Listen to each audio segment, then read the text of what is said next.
A death nobody expected has hit Hollywood overnight. Hayden Panettiere, the actress who grew up on our screens, is being remembered by the people who worked with her, loved her, and grew up alongside her. This is the story of how that news landed and how the industry responded within hours. Hayden Panettiere died over the weekend. So here's what happened. On Sunday, Hayden Panettiere was found unresponsive inside a home in Greenville, South Carolina. Her friend called 911 at 1:51 p.m. to report that the actress was unresponsive and in cardiac arrest inside the residence in Greenville, SC. Paramedics arrived fast. Greenville police officers and EMS workers quickly responded, and paramedics attempted to resuscitate Hayden using advanced cardiac life support, doing chest compressions, but nothing could bring her back to life, and she was pronounced dead at 2:32 p.m. She was 36. She died 5 days before her 37th birthday. Word spread within hours. Her father, Skip Panettiere, gave the first public statement, and it landed everywhere at once. It is with profound sadness that we share the tragic passing of our beloved Hayden, her father said in a statement provided by her representative. He added that she was an incredible light and a force of nature who brought immeasurable love and joy to all who knew her and to the millions who watched her on screen. Then the tributes started rolling in from people who actually knew her, worked with her, grew up alongside her in this industry. And within a day, this wasn't just a headline. It was Hollywood, in real time, grieving one of its own. Viola Davis was one of the first big names to speak. She and Panettiere go back to the 2016 courtroom drama Custody, where they starred together, and Davis posted on Instagram calling her an amazing talent, so gifted. She went further, describing Panettiere as an old, wise soul with such a deep heart. Davis wrote that she'd been watching Panettiere's arc with real curiosity, saying, "I wish the world had more time with you because I had a burning curiosity about who you were becoming." She closed her post with a line that a lot of people have been repeating since: "Your tests became your testimony, and your testimony became your legacy." David Arquette, who played opposite Panettiere in Scream 4, posted his own message. He kept it short but pointed, writing, "Sending my love to Hayden and her family. She was such a brave and brilliant soul." He later added a second post that was just a handful of words. He told fans simply that he loved her. Melissa Barrera, who starred with her in Scream 6 Fix, went on her Instagram story with a much simpler note. She wrote, "Rest in peace, sweet Hayden."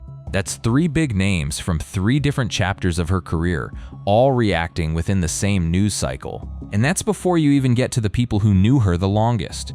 Because here's the thing about Panettiere's death. It isn't landing like a distant industry headline. It's landing like a gut punch to people who watched her grow up in real time, on camera, since she was basically a toddler. This is a woman who was working before most of us were out of elementary school. And the people who were standing next to her back then are some of the loudest voices mourning her now. Bethany Joy Lenz falls into that category. The two of them worked together on the CBS soap Guiding Light, back when Panettiere was still a child. Lenz posted a long tribute, and she opened it by admitting she almost didn't want to post at all. She wrote, "There is nothing that posting pictures on the internet can do. I avoid it usually in moments like this. But I'm here with my head in my hands and I don't know what else to do aside from praying for her soul, which I have done and will continue." Then she got specific about just how young Panettiere was when they met. "I'm crushed. I knew the wild little blonde. Was she 9, 10? I was 18. Lenz wrote, describing how she ran through the Screen Gem studio hallways at 222 E44th St. laughing and playing games in between blocking and camera rehearsals, long, unruly curls trailing behind her. Lenz remembered a kid who was somehow already sharper than most adults on set, saying she knew her lines and everyone else's. Her intelligence was astonishing. She understood scenes and nuance and human struggle like no child I'd ever seen on camera.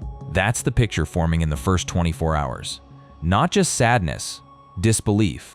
People who knew her as a literal child are now writing her eulogy. Selma Blair reacted in a different way entirely. Instead of a formal post, she went straight to the comments section of Panettiere's final Instagram photo, which had been posted back on July 27, and left message after message that read, almost like she was trying to talk her out of it. "I love you. Don't be gone. Don't be gone.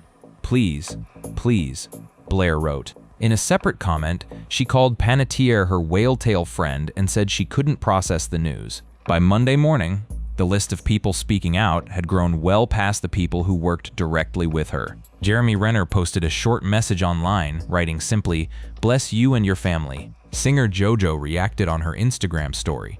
calling the news devastating and saying she was in shock. Podcaster Jay Shetty, who'd apparently only recently connected with Panettiere, commented under a Variety post about her passing, writing, "I can't believe it. Our friendship had just begun, and I was cut off mid-sentence by grief, by the look of it. And it wasn't just individuals. Her own union weighed in too." SAG-AFTRA joined the tributes, saying it mourned Panettiere's sudden death, noting that she had been a member since 1994, and highlighting a career that stretched from childhood acting to major roles in Heroes and Nashville. So within about 18 hours of the news breaking, you had an Oscar winner, a horror franchise mainstay, a childhood co-star, a heavyweight boxing champion's ex, an Avenger, a pop singer, and her own labor union all reacting publicly to the same headline. That's the scale we're talking about here. And we're just getting started, because the deeper you go into who Hayden Panettiere actually was, the more this story stops being about one weekend and starts being about a 36-year career that touched almost every corner of the industry. If you want to understand why the Scream cast specifically reacted so hard, you have to understand what that franchise actually meant to Panettiere's career. She wasn't a one-off cameo. She is most known for her role as Kirby in 2011's Scream 4, and she became such a fan favorite that she was then asked to return for 2023's Scream 6. That's over a decade of being welcomed back by fans and the production alike, which is rare in horror franchises where characters typically don't survive their first outing. So when the Scream cast reacted, they weren't reacting like distant colleagues. They were reacting like people who'd spent over 10 years on and off in the same fictional universe with her. Fellow series veterans David Arquette and Melissa Barrera posted tributes on their Instagram stories with Arquette writing, "Sending my love to Hayden and her family," while Barrera said, "Rest in peace, sweet Hayden." Those two names carry weight in that franchise specifically. Arquette's been in it since the original film in the 90s, and Barrera anchored the more recent installments alongside Panettiere. Beyond the direct co-stars, other names attached to Panettiere's horror-adjacent world spoke up too. Writer and director Brian Fuller, who's credited with penning some of the strongest episodes of Heroes, posted a tribute that pulled directly from the show's own language. He quoted that show's signature tagline in his tribute, writing, "Save the cheerleader, save the world," and continued, "It was an honor and an inspiration to write Claire Bennett's storyline in Season 1 of Heroes." That's worth sitting with for a second. Fuller wasn't just remembering an actress, he was remembering a character that became a cultural catchphrase. Save the cheerleader, save the world was everywhere when Heroes was at its peak, and it existed because of the character Panettiere brought to life. Her Heroes world went deeper than just the writer's room too. James Kyson, who played alongside her on the show, posted his own memory, describing how young she was when they first crossed paths. "I first met Hayden when she was 16, and she was already a veteran actor with such bright spirit and an older soul. I remember her as a fierce protector of animal rights and a cheerleader for kindness, justice, and people being treated fairly, something that I've always appreciated," he wrote. That word veteran at 16 keeps showing up in these tributes, and it's not an exaggeration. By the time she was a teenager starring in Heroes, Panettiere had already been working for over a decade. That's the through line connecting every single one of these reactions. Nobody is mourning someone who made it late in life. They're mourning someone who was famous before most people are old enough to drive. Her Nashville world reacted with the same intimacy. Co-star Brittany Shaw posted a tribute on Instagram alongside a photo from set describing what it was like walking onto that production for the first time. According to reporting on the tribute, Shaw wrote that Panettiere made her feel instantly at home, saying that from the moment she walked onto the Nashville set, Panettiere made her feel like she belonged, and that the two of them shared plenty of good times she'll always be grateful for. That's significant because Nashville wasn't a small side gig for Panettiere.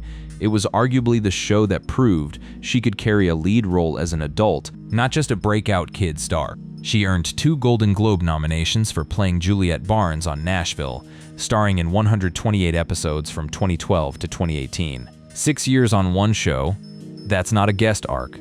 That's a career-defining role, and the reactions from that cast reflect just how long they spent building something together. Rosie O'Donnell added her own voice to the pileup of tributes, keeping her message blunt and raw. She wrote on social media, "Oh my God, heartbroken Hayden." Ashley Simpson also posted, choosing a more formal but still clearly shaken tone. I'm deeply saddened by the news of Hayden Panettiere's passing. Rest in peace, Hayden. You will be deeply missed, she wrote.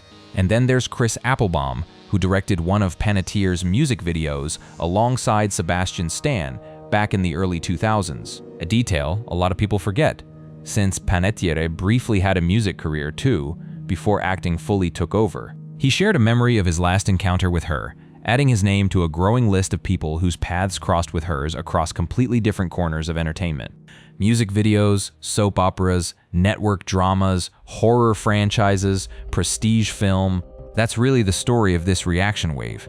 It's not one community mourning one loss. It's music people, soap opera people, horror franchise people, network drama people, and prestige film people all converging on the same headline. Because Panettiere touched every single one of those lanes across a career that started before she could read. And underneath all of it sits one recurring theme in almost every single tribute: disbelief. Lenz said flatly, "I don't understand how this is real." One tribute described the feeling that I don't understand how this is real. Everything seemed to be turning around. She was coming back to life, wasn't she? That specific detail that things seem to be turning around for her isn't just sentiment. It's rooted in something very real that had just happened in her life a few months before her death. And to understand why so many people felt blindsided, you need to understand what she just put out into the world. 3 months before she died, Hayden Panettiere had done something that felt to a lot of people watching from the outside like the start of a new chapter rather than an ending. Panettiere published her first book, This Is Me, A Reckoning, in May of this year. This wasn't a light celebrity memoir full of soft focus anecdotes in it. She shared many stories from her life in the limelight, including details of her troubled relationship with her mother and abuse she endured through her life in Hollywood.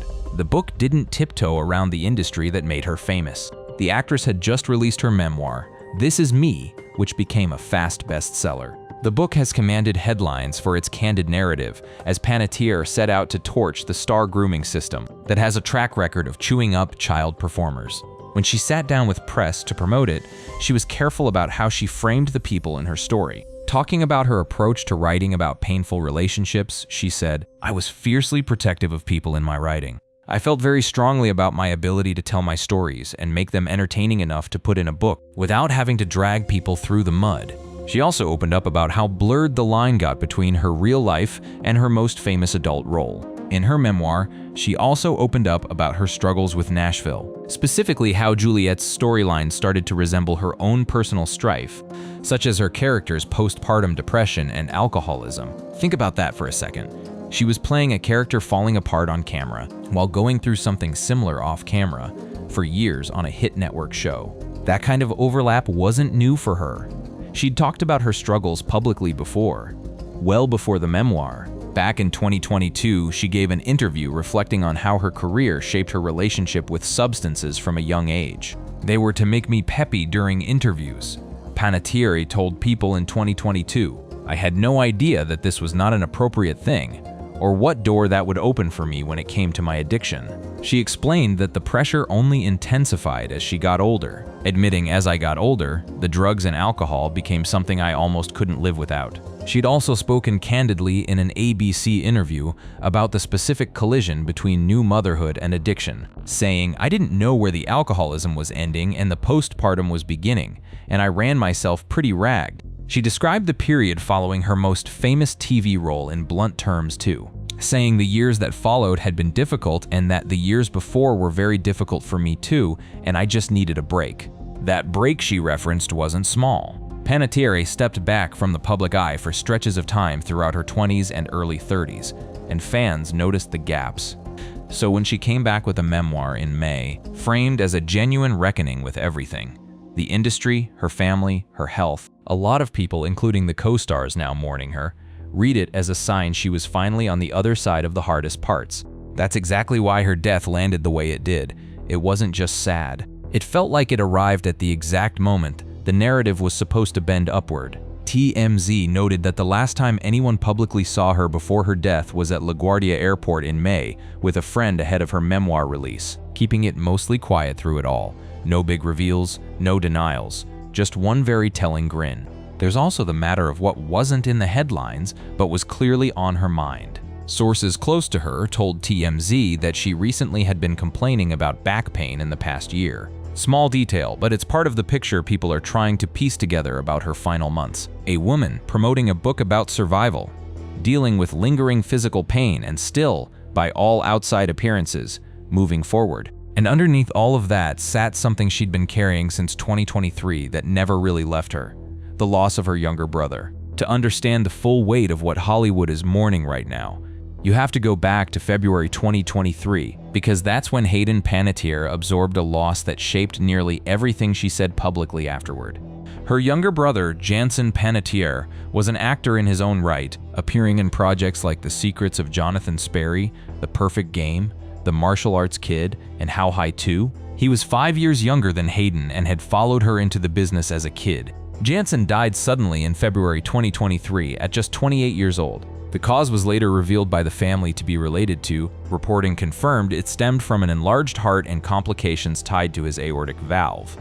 Just weeks before he died, Jansen had posted a picture of Hayden cutting his hair, captioning it in a way that now reads as "devastatingly ordinary," a sibling joke about not being her first haircut victim. Nobody involved had any idea it would be one of the last things he shared publicly. According to TMZ's reporting following her own death, Hayden had released her memoir, This Is Me, A Reckoning, in which she reflected on her childhood fame, motherhood, mental health, and the loss of her younger brother, Hayden Panettiere, who died in 2023 at age 28, and she later spoke candidly about the devastating impact of his death and the guilt she carried following his passing. Guilt is a heavy word, and she used it herself. In interviews after his death, she described how the loss physically changed her, reportedly saying she barely recognized herself in the aftermath as her body reacted to the stress of losing him.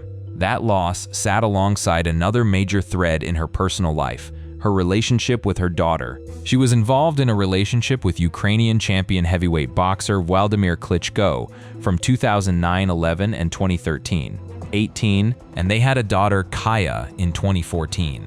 The relationship with Klitschko was long and, by public accounts, complicated, on again, off again for nearly a decade, spanning multiple continents given his career as a heavyweight champion.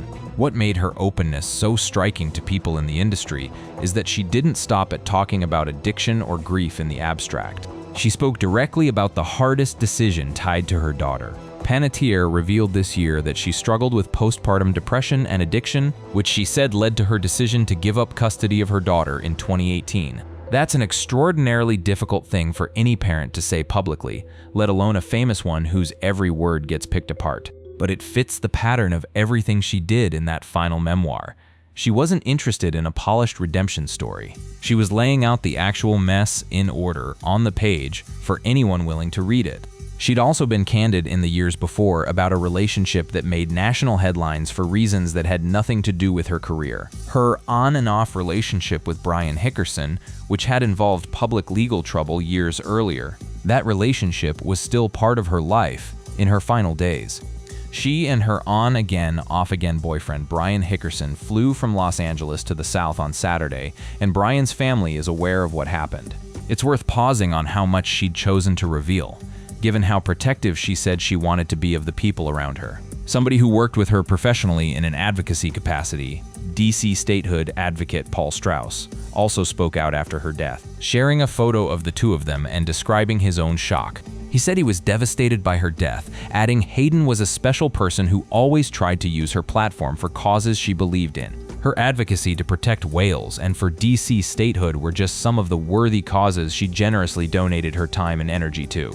That detail matters because it shows Panettiere wasn't only known inside entertainment circles. She'd built relationships in advocacy spaces too, tied to causes that had nothing to do with box office numbers or ratings. Whales, statehood, animal rights, which her hero's co-star James Kyson had already brought up in his own tribute. This wasn't a passive celebrity attaching her name to causes for optics. Multiple, separate people from completely different parts of her life independently brought up the same pattern of genuine advocacy work. So by the time you stack it all up, the brother she lost in 2023, the daughter she gave up custody of in 2018, the addiction she battled since her teens, the postpartum depression, the memoir that laid all of it bare just months before she died. You start to understand why the reactions pouring in from Hollywood carried the specific tone they did. Not shock that a celebrity had died, shock that someone who had just spent months publicly wrestling her way toward the other side of all of it didn't get to see what came next. As of right now, nobody has an official answer for exactly what happened inside that Greenville home, and that uncertainty is part of why this story is still moving. Here's what's confirmed. Police in Greenville, South Carolina said in a statement that officers accompanied by EMS personnel responded to a report of an unresponsive female at around 1:50 p.m. on Sunday. And upon arrival, medical assistance was administered. However, the individual, later identified as Hayden Panettiere, was pronounced deceased at the scene. Police also said the case is under investigation by Greenville authorities working alongside the coroner's office, and that the preliminary investigation hadn't turned up anything suspicious. There is audio tied to the emergency response that's since circulated, and it's added another layer to public speculation. According to the 911 audio call reported on by TMZ and People, a friend found the actress unresponsive and in cardiac arrest inside a residence in Greenville, South Carolina. And officials were reportedly heard discussing an overdose and cardiac arrest around the time of Panettiere's death. TMZ separately reported that dispatch audio regarding medical attention for someone who appears to have overdosed was part of what responders were working with in real time. Officials have been careful not to get ahead of the facts. The Greenville County coroner performed an autopsy Monday to determine a cause and manner of death. As of the most recent statements, the Greenville County Coroner's Office said that Panettiere's cause of death remains pending further investigation. That gap between what people are hearing on dispatch audio and what's officially confirmed has predictably created a lot of noise online. Reporting on the public reaction noted that online posts have linked the timing of her death, roughly 3 months after the book's release, to those revelations, though no evidence supports such claims, and that other speculation has centered on her publicly discussed history with mental health and substance struggles. Outlets covering the story directly flagged that as of the latest information, the cause and manner of Panettiere's death remain undisclosed, and major outlets including CNN, USA Today, Variety, and Forbes state that the circumstances and cause remain unknown, with her family and representatives requesting privacy. That request for privacy is worth sitting with because her father made a version of that same appeal directly. Panettiere's father asked for privacy as our family takes time to process this unimaginable loss.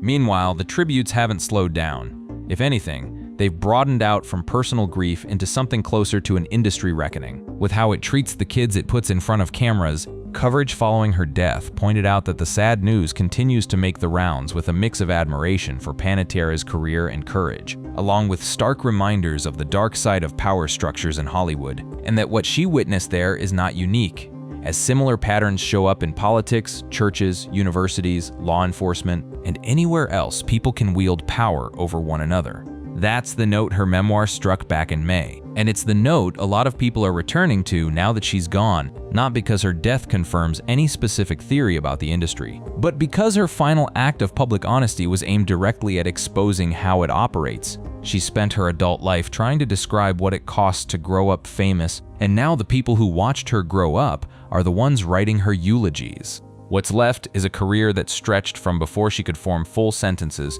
to a best-selling memoir published just months before her death. She began acting at a young age and was cast in One Life to Live when she was 4 years old, and found fame with a starring role alongside Denzel Washington in the 2000 film Remember the Titans. From there, it was Heroes, then Nashville, then Scream, then a memoir that tried to make sense of all of it. Panettiere earned nominations at the Golden Globes, Critics' Choice Television Awards, Teen Choice Awards, and People's Choice Awards for her role in Nashville, landed Teen Choice nominations and a Young Artist Award for Heroes, and won a Young Artist Award for her role in Remember the Titans. The investigation into her death is still open. The coroner's findings haven't been made public. Her family has asked to be left alone while they grieve. And across Hollywood, the people she worked with since childhood are still posting, still processing, still trying to reconcile the version of her they knew as a kid on a soap opera set with the woman who spent her final months trying to tell the truth about everything that happened in between.